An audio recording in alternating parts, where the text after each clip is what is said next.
Load హల్లెలూయా. దేవుని నామానికి స్తోత్రాలు. మీ అందరికీ నా వందనాలు తెలియజేస్తున్నాను.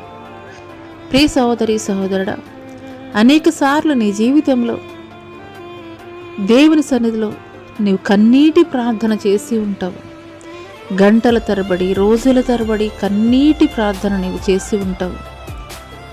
అది నీ బిడ్డల భవిష్యత్తు కొరకు, లేదా నీవు కలిగి ఉన్నటువంటి అనారోగ్యాన్ని బట్టి, లేదా మంచి పరిస్థితులు దేవుడు నాకు కలుగజేయాలని, లేదా అప్పుల భారాల నుండి విడుదల కలుగజేయాలని, ఇలా భౌతిక సంబంధమైనటువంటి అవసరతల కొరకు, భౌతిక సంబంధమైనటువంటి అవసరతలు దేవుడు తీర్చాలని నువ్వు దేవుడి సన్నిధిలో కన్నీరు కార్చి ప్రార్థన చేసి ఉంటావు.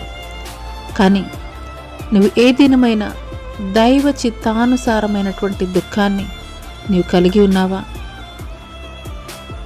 అయితే ఈ మాటలు దేవుడు నీ కొరికే మాట్లాడుతున్నారు. దైవ చిత్తానుసారమైనటువంటి దుఃఖము మారు మనసును కలుగజేస్తుందని. అవునేస్తమా? ఒక యాకోబు సమస్తాన్ని కలిగి ఉండి కూడాను ఎబ్బేకు రేవు దగ్గర ఒంటరిగా మిగిలిపోయాడు. దేవునితోటి పెనుగులాడుతున్నాడు. రాత్రంతా కన్నీరు కార్చి దేవుని సన్నిధిలో ప్రార్థన చేస్తున్నాడు. దేవుని సన్నిధిలో ప్రార్థన చేస్తున్నాడు. నీవు నన్ను ఆశీర్వదించితే తప్ప నేను నిన్నైతే విడిచిపెట్టను, నీవు నన్ను ఆశీర్వదించాలని అడుగుతున్నాడు. సమస్తాన్ని కూడా కలిగి ఉన్నాడు.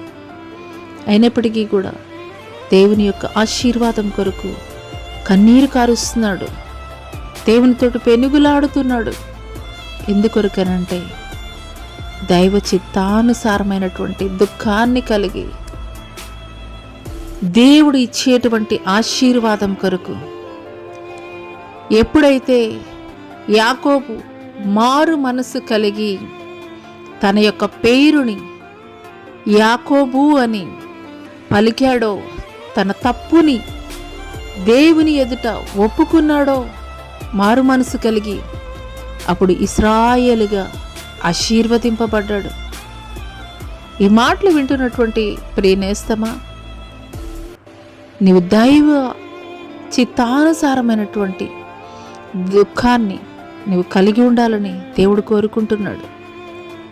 ఈ భూలోక సంబంధమైనటువంటి వాటి కొరకు నీవు ఇప్పటి వరకు కూడాను నీవు మోకరించి దేవుని సన్నిధిలో దుఃఖించి ఉండవచ్చు.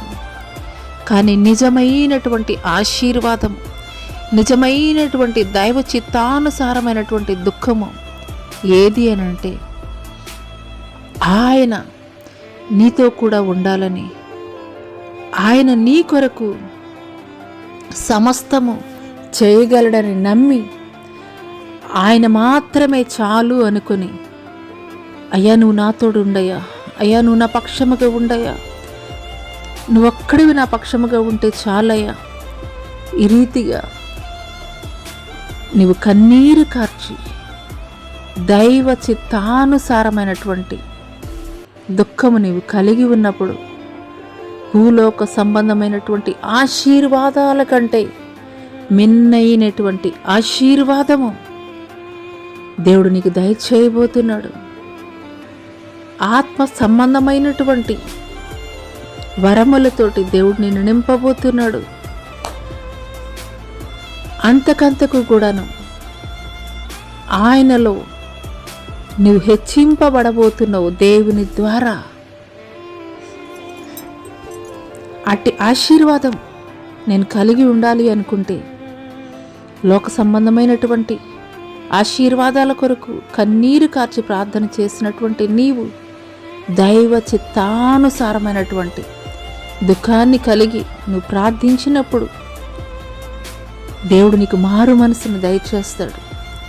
అంత మాత్రమే కాదు, నిజమైనటువంటి